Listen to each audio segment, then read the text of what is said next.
నమస్కారం. జన్మకుండలి కార్యక్రమానికి స్వాగతం. మీ జాతక సమస్యల పరిష్కార మార్గాల కోసం స్క్రీన్ మీద కనిపిస్తున్న నెంబర్స్ కాల్ చేయండి. పరిష్కార మార్గాలను అందించడానికి మనతో పాటు ఉన్నారు ప్రముఖ జ్యోతిష్యులు సుద్దపల్లి నాగరాజు గారు. నమస్కారం గురుగారు. నమస్తే. ఇలాగా ఇక్కడ జాతకంలో మీకు రాహుకేతులు సంబంధించినటువంటి ఎప్పుడు కూడా అందరికి చెప్తూ ఉంటాం జాతక దోషాలకు సంబంధించినంత వరకు. ఈ రాహుకేతులు దోషమైన, కుజదోషమైన, శుక్రదోషమైన, శని దోషమైన, బుధ దోషమైన అన్ని గ్రహాలలో వాటిల్లో ఉండాల్సినటువంటి స్థానాల్లో ఉండనప్పుడు, కొన్ని ఉండకూడనటువంటి స్థానాల్లో ఉన్నప్పుడు అవి దోషం కిందకి పరిగణలోకి వస్తుంది. బుధ దోషం ఏంటి అని అడగచ్చు చాలామంది. బుధుడు ఆయన్ని గ్రహాలలో నపుంసక గ్రహం అని చెప్తుంటారు. ఆయన సప్తమ స్థానంలో ఉన్నప్పుడు కానీ, అష్టమంలో ఉన్నప్పుడు కానీ కొంత ఇబ్బంది కలగచేసేదానికి అవకాశం ఉంటుంది. ఒకవేళ నపుంసక యోగాన్ని ఇవ్వకపోయినా కూడా వివాహాన్ని కానివ్వడు. ఇట్లాగ చాలా ఉంటాయి అన్నమాట. అటు ఒక్కొక్క జాతకంలో ఒక్కొక్క దోషం ఉంటుంది, లేదా ఒక్కొక్కరికి ఉన్నటువంటి యోగం అందరికీ గజకేసరి యోగం ఉంటే అందరూ అద్భుతంగా ఉండరు. రవి బుధుల యొక్క యోగం అందరికీ ఉన్న అందరూ గొప్పగా ఉంటారు. ఎందుకంటే ఆ యోగం ఎంతవరకు యోగిస్తుందో, అది ఎంతవరకు ఫలితం ఉంటుందో అది చెప్పే వ్యక్తి యొక్క విఘ్నతను బట్టి, అతని యొక్క అనుభవాన్ని బట్టి, లేదా అతను చేసినటువంటి పరిశోధనని బట్టి మాత్రమే ఇక్కడ మనం చెప్పగలం. కాబట్టి జాతకంలో అందరు చెప్పినట్టుగా ఒక దోషానికి పరిహారం అనగానే జనరల్గా ఎవరైనా చెప్తాం, ఏమని కుజదోషం ఉన్నది, కుజదోషానికి సుబ్రహ్మణ్య స్వామి పూజ చేయండి, ఇది జనరల్గా చెప్తాం ఎవరికైనా సరే. ఇక్కడ ఈ కార్యక్రమం ఏదైతే ఉందో, లైవ్ అనేటువంటి ఈ ప్రత్యక్ష ప్రసారం ఏదైతే ఉన్నదో ప్రతిరోజు కూడా మీ అందరి కోసం నేను ఇక్కడికి వచ్చి చేయటం జరుగుతుంది. కాబట్టి ఇక్కడ ఉన్నటువంటి లైవ్లో ఒక క్వశ్చన్కి మీరు తప్పకుండా ఆన్సర్ చేయించుకోండి. ఎందుకంటే చాలామంది వెయిట్ చేస్తూ ఉంటారు, ఎంతోమంది ఇక్కడ ఉంటారు ఖచ్చితంగా. అయితే సబ్జెక్ట్ నేర్చుకోవాలనుకున్నటువంటి వాళ్ళు, నేను ఎక్కడ ఏ స్కూల్ పెట్టలేదండి, నేను ఎవరికి నేర్పను, ఎందుకంటే నాకు ఏ పిహెచ్డి లేదు, ఏ యూనివర్సిటీలో నేను చదువుకోలేదు నిజంగా చెప్పాలంటే జ్యోతిష్యానికి సంబంధించి. మరి చాలామంది అడుగుతారు, గురుగారు మీరు చెప్పినట్టుగా ఇలాగా వివరంగా ఎవరు చెప్పరండి అని. మరి నేను ఎక్కడ చదువుకోలేదు. కాబట్టి విద్య అనేటువంటిది ఒకరు నేర్పితే వచ్చేటువంటిది కాదు. అది పూర్వజన్మ సుకృతం, భగవద్ అనుగ్రహం రెండు కూడా కలిసి ఉంటేనే ఆ వ్యక్తికి ఖచ్చితంగా వచ్చేదానికి అవకాశం ఉంటుంది.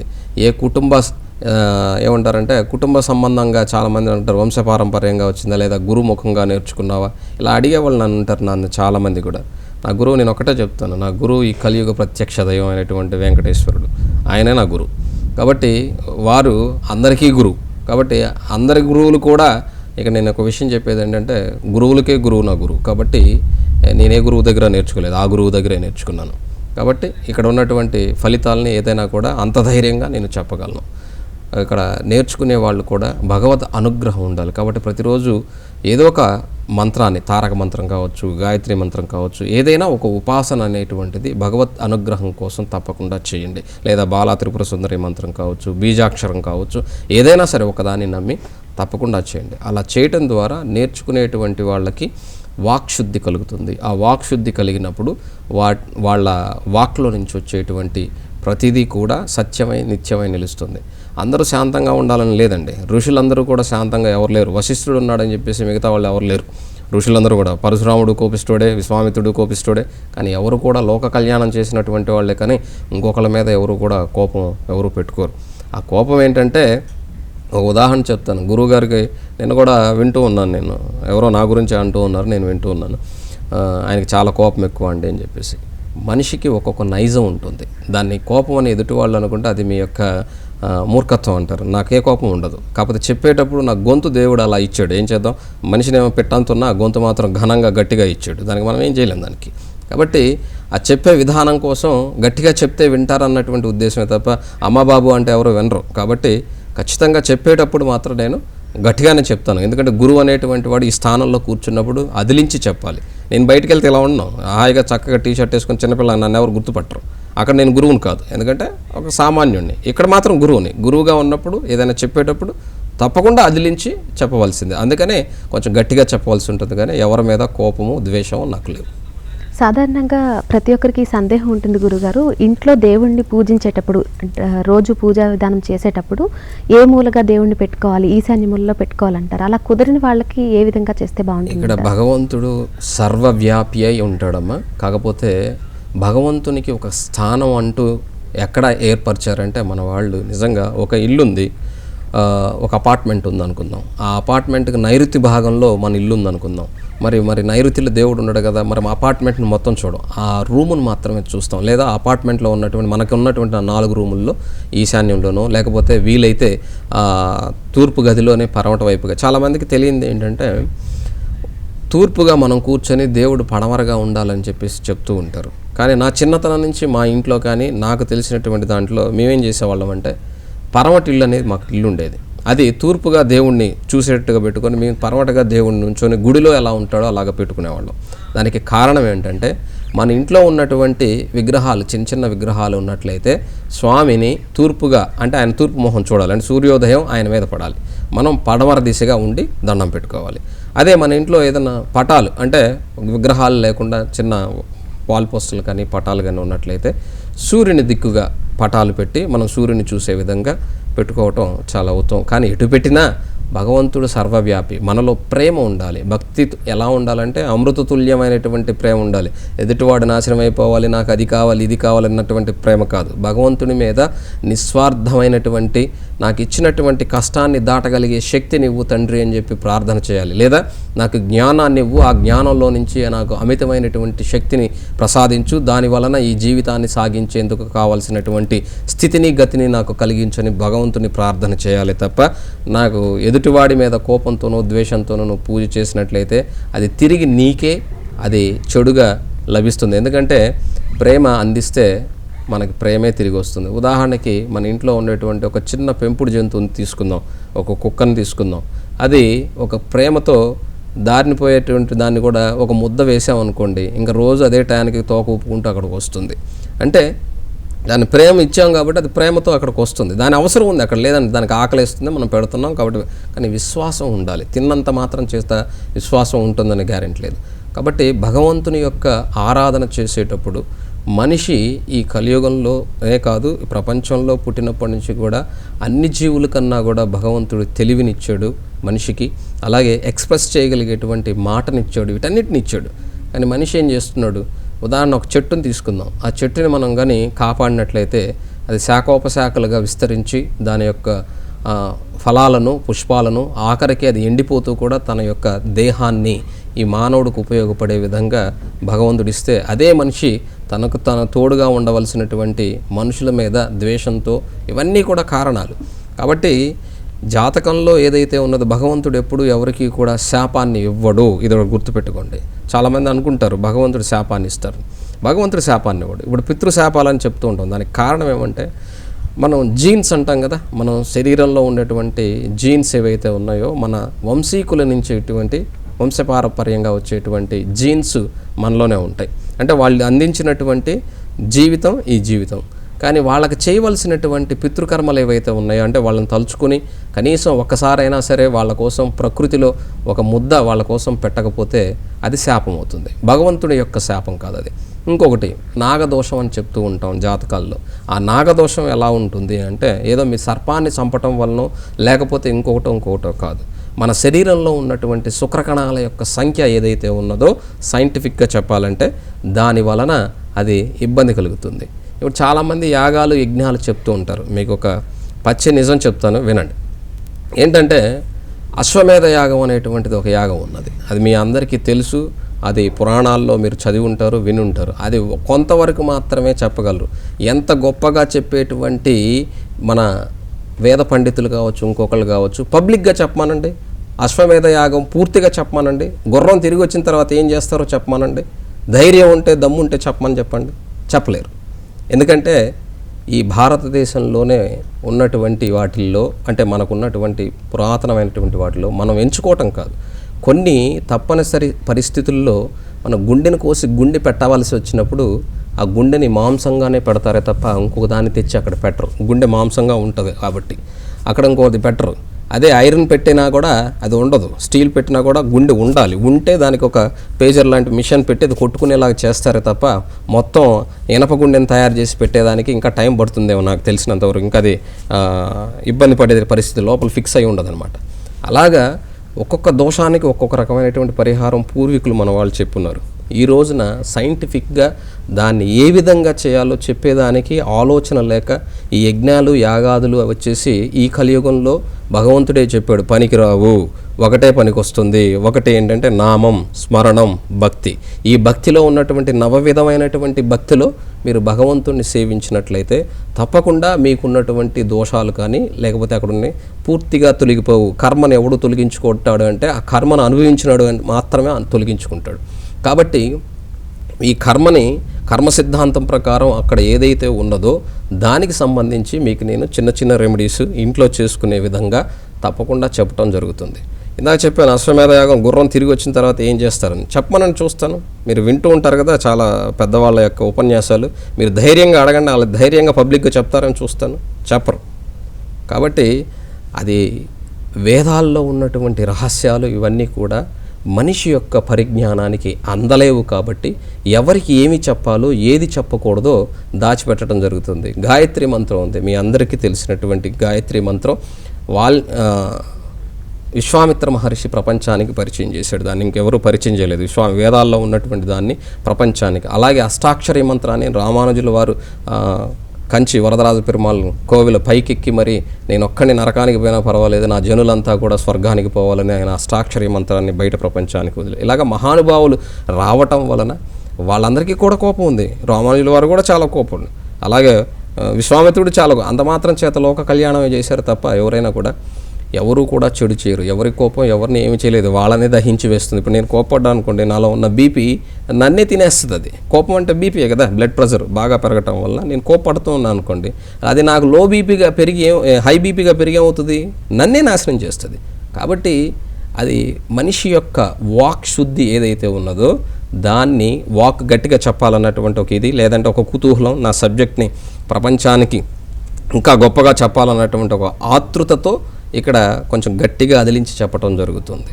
కాబట్టి ప్రతి ఒక్క దోష పరిహారానికి పరిహారాలు ఉన్నాయి, లేవని చెప్పట్లేదు. వేదాల్లో చాలా అద్భుతంగా ఉన్నాయి. కానీ ఈ కాలగమనంలో మనిషి యొక్క మేధస్సు ఎలా అయిపోయిందంటే స్వార్థపూరితమైనటువంటి చింతనతో కూడుకొని ఉండటం వలన ఇక్కడ చెప్పేటువంటి స్థితి అంటే స్వార్థం ఎవరికి ఉంది అంటే చేయించుకునేవాడికి ఉంది, చేసేవాడికి.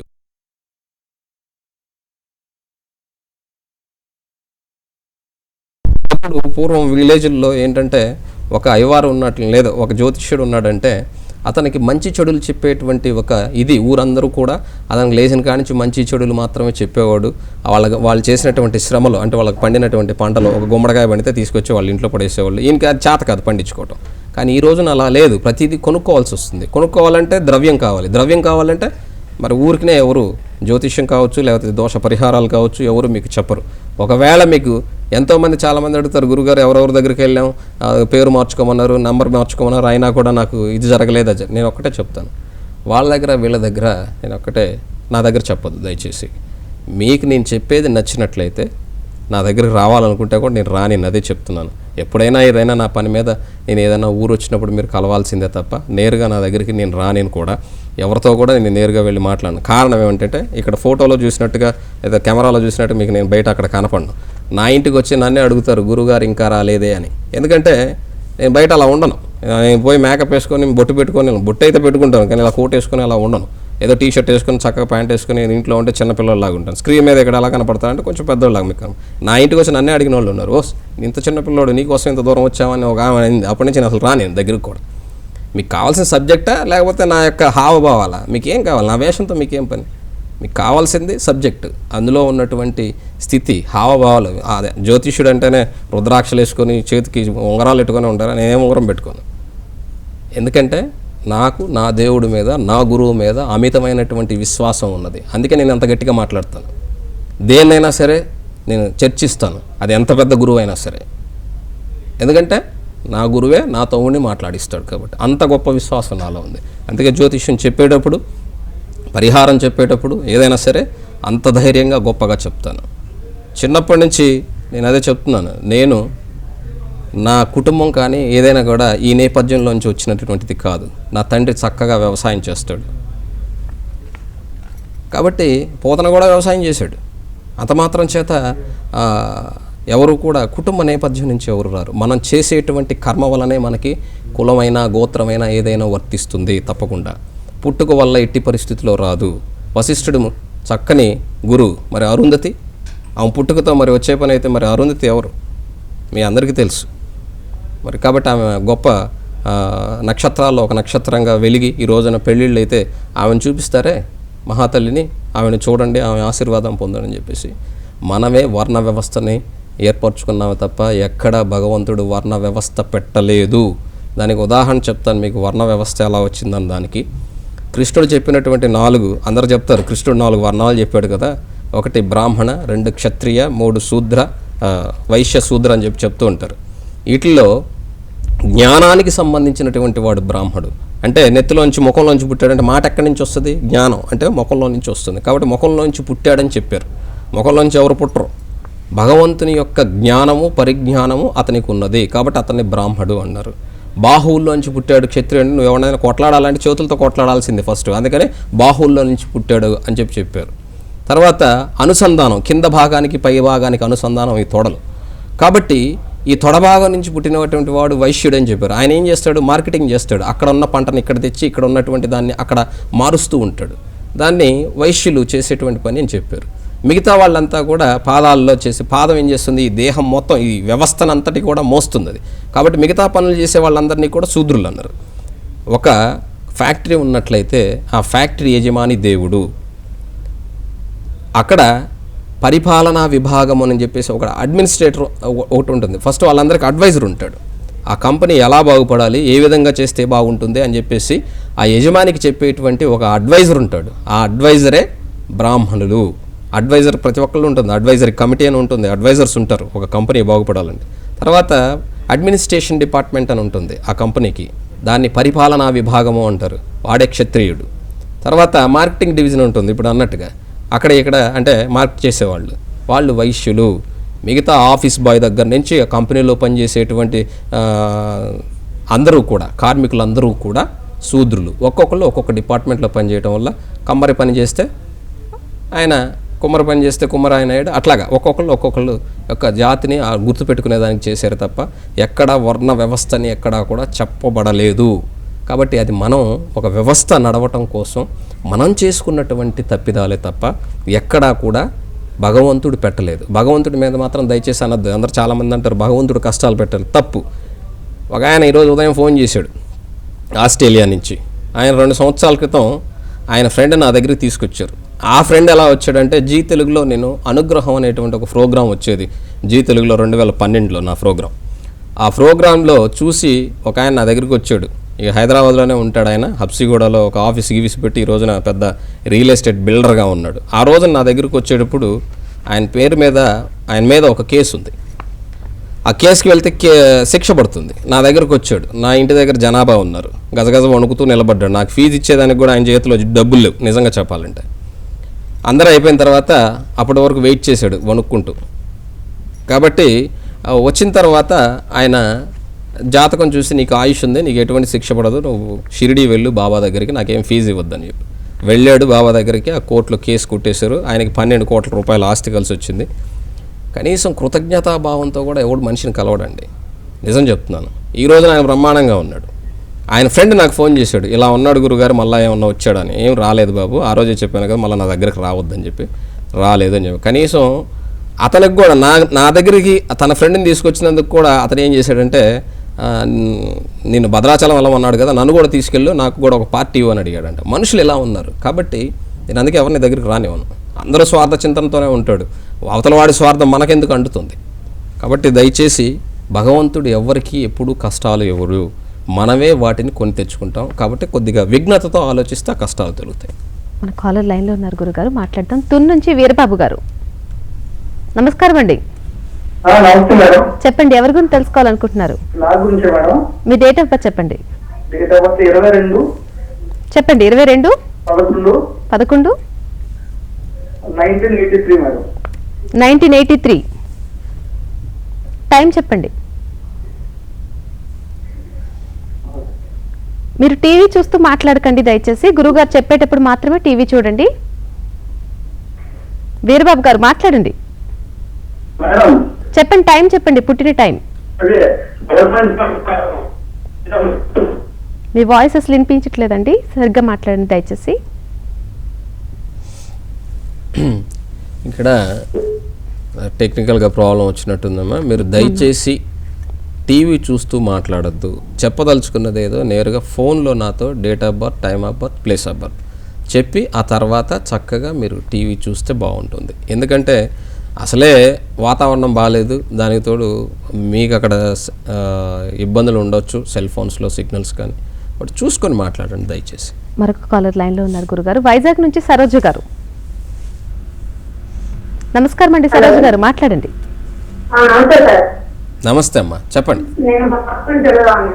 చెప్పండి డేట్ ఆఫ్ బర్త్ చెప్పండి. హలో చెప్పండి డేట్ ఆఫ్ బర్త్ చెప్పండి. పాప 21 93 సెప్టెంబర్ 93. ఎన్ని గంటలకు పుట్టిందమ్మా? అండి ఉత్తరాభాద నక్షత్రం. సరే టైం చెప్పండి సరిగా. ప్రాబ్లం అంటే పాప చదువుకున్నాను, బీటెక్ అయింది. అమ్మా కోర్స్ వచ్చి నేర్చుకున్నాను. తన జాబ్ ప్లస్ మ్యారేజ్ ఎట్లా అవుతున్నాను. టైం చెప్పండి ఒకసారి సరోజ గారు. సరోజ గారు టైం చెప్పండి అమ్మా. హలో టైం చెప్పండి, ఎన్ని గంటలకు పుట్టింది పాప? టైం 5:30 అండి, మార్నింగ్ 5:30 అండి. మరి అది చెప్పకుండా మీరు ఉత్తరాభాద్ర నక్షత్రం అంటే ఎలాగమ్మా? లగ్నం వచ్చేసి సింహలగ్నం ఈ పాపది, రాశి వచ్చేసి వృశ్చిక రాశి, నక్షత్రం అనురాధ నక్షత్రం 3వ పాదం. జాతకంలో లగ్నంలో శుక్రుడు సింహలగ్నంలో, 2వ ఇంట్లో రవి బుధులు గురువుతో, 3వ ఇంట్లో కుజుడు, 4వ ఇంట్లో చంద్రరాహులు ఇద్దరు కూడా నీచ స్థితిలో, సప్తమంలో శని వక్రించి శాస మహాపురుష యోగంలో, దశమంలో కేతు నీచ స్థితిలో ఉన్నటువంటి జాతకం. ఇక్కడ రవి బుధుల యోగము, శాస మహాపురుష యోగం ఉన్నటువంటి జాతకం. ఇప్పుడు బుధ మహాదశ జరుగుతుంది, ఆ బుధుల్లో కూడా ఇక్కడ శని యొక్క అంతర్దశ జరుగుతున్నది. కాబట్టి ఇక్కడ జాతకరీత్యా ఉద్యోగ సంబంధంగా రేపు ఈ నెల మే 18 నుంచి బాగుందమ్మా. వివాహానికి సంబంధించి కొంత సమయం ఉన్నది, కొద్దిగా ఆమెను ఉద్యోగం చేసుకొనివ్వండి, ఆ తర్వాత వివాహం కోసం మీరు ప్రయత్నం చేయవచ్చు. మరొక కాలర్తో మాట్లాడదాం గురుగారు. శోభ గారు హైదరాబాద్ నుంచి. నమస్కారం అండి శోభ గారు. నమస్కారం. నమస్తే అండి, చెప్పండి ఎవరి గురించి తెలుసుకోవాలనుకుంటున్నారు? నేను నా గురించి మీ డేట్ ఆఫ్ బర్త్ చెప్పండి. చెప్పండి అమ్మా శోభ గారు. Date of birth 5/5/1968. 5/5/68. ఎన్ని గంటలకు పుట్టారమ్మా? ఎన్ని గంటలకు పుట్టారండి? పుట్టిన సమయం చెప్పండి. మార్నింగ్ 5:15. ఎక్కడ పుట్టారు? హైదరాబాద్. గురుగారితో మాట్లాడండి. చెప్పండి అమ్మా. ఫైనాన్షియల్ గా, తర్వాత అంత హెల్త్ అన్ని ప్రాబ్లమ్ గా ఉన్నాయండి ఇంట్లో కూడా. ఇక్కడమ్మా మీ లగ్నం వచ్చేసి మేషలగ్నం, రాశి కర్కాటక రాశి, నక్షత్రం పుష్యమి నక్షత్రం 3వ పాదం. లగ్నంలో రవి ఉచ్చ స్థితిలో శుక్రునితో, 2వ ఇంట్లో కుజుడు బుధునితో, కుజదోషం ఉన్నది. ఇక్కడ పరివర్తన యోగం ఉన్నది, కానీ 2వ ఇంట్లో దోషకారకుడే ధన సంబంధమైనటువంటి స్థానానికి. కాబట్టి ఆ కుజుడు లగ్న అష్టమాధిపతి ఇక్కడ కుటుంబ స్థానంలో ఉండటం దోషాన్ని ఇస్తాడు. తర్వాత 6వ స్థానానికి అధిపతి అయినటువంటి బుధుడు కూడా షష్టాధిపతి ధనస్థానంలో ఉండటం కూడా అది మిత్రరాశి ఉన్నప్పటికీ దోషాన్ని ఇస్తాడు. అందులో కూడా శత్రువు అయినటువంటి వాడితో ఉండటం అన్నది ఇబ్బంది. సంపూర్ణమైనటువంటి కాలసర్పదోషం ఉండటం కూడా ఈ జాతకంలో ఉన్నటువంటి దోషం. కాబట్టి కాలసర్పదోషానికి పూజ చేసుకోండి, అలాగే ఆ కుజదోషానికి పూజ చేసుకోవటం ద్వారా మీకు ఈ శుక్ర మహాదశ ఏదైతే ఉన్నదో ఇది జరుగుతున్నది. ఇది ఇంకా బుధుని యొక్క అంతర్దశలో రాహు యొక్క ప్రత్యంతర దశ జరుగుతుంది. రాహు వ్యయంలో ఉన్నాడు, బుధుడు ధనస్థానంలో ఉన్నాడు. సర్పదోషానికి మీరు పూజ చేసుకొని ఆ కుజదోషానికి పరిహారం చేసుకుంటే తప్పకుండా అనారోగ్యంతో పాటుగా ఆర్థిక సంబంధమైన సమస్య ఏదైతే ఉందో దాని నుంచి బయటపడేదానికి మార్గం కనపడుతుంది.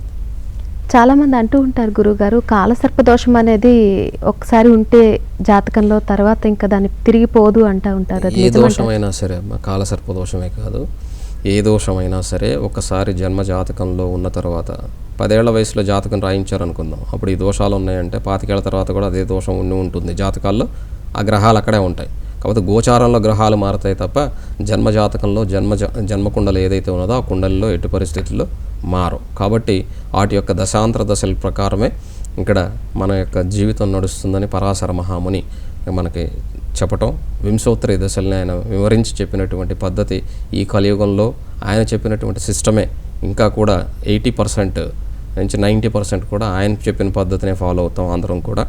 మిగతావి చాలామంది ఇప్పుడు వచ్చినటువంటి వాళ్ళు కేపీ పద్ధతి కానీ ఇంకోటి సులభంగా ఉంటుంది అన్నటువంటి ఉద్దేశంతో.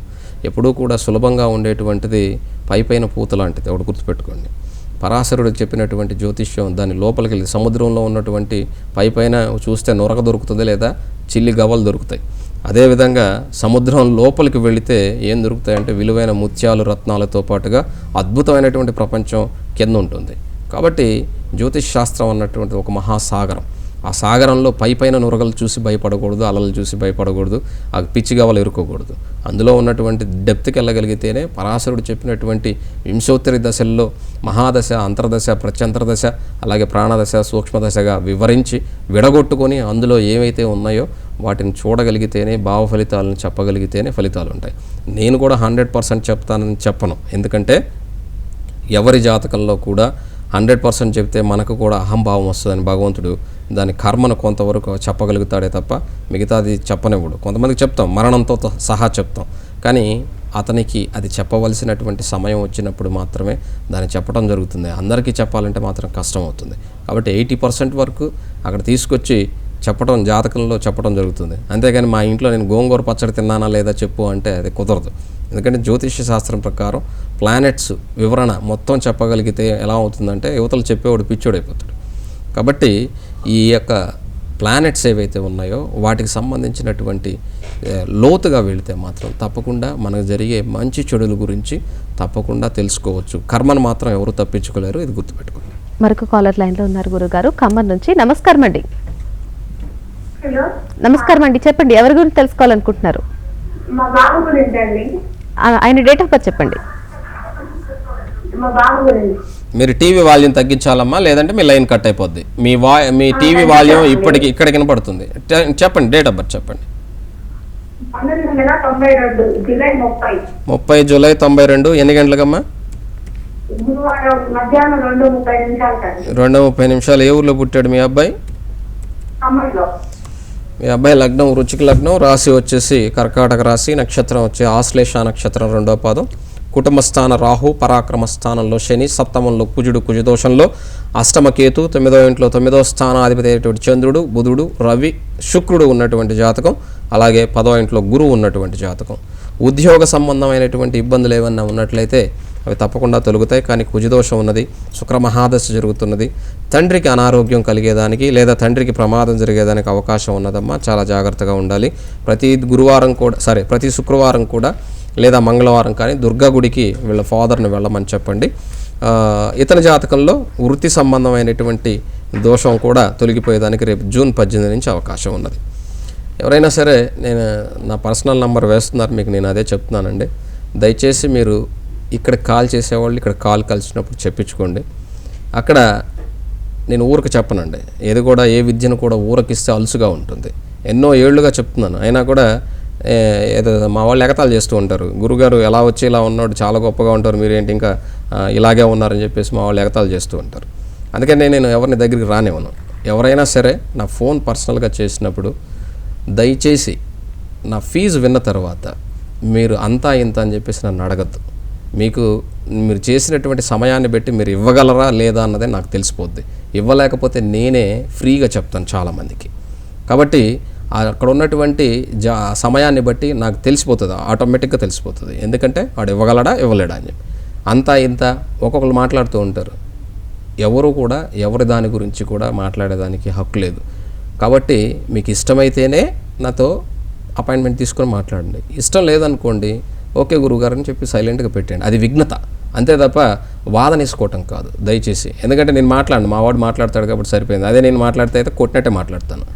కాబట్టి పర్సనల్గా ఫోన్ చేసేవాళ్ళు మాత్రం దయచేసి మీకు అవసరం అనుకుంటేనే, నేను రమ్మని చెప్పట్లేదు, దయచేసి మీరు నా దగ్గరికి రండినే, అందరిలాగా నేను పబ్లిసిటీ చేసుకోవట్లేదు.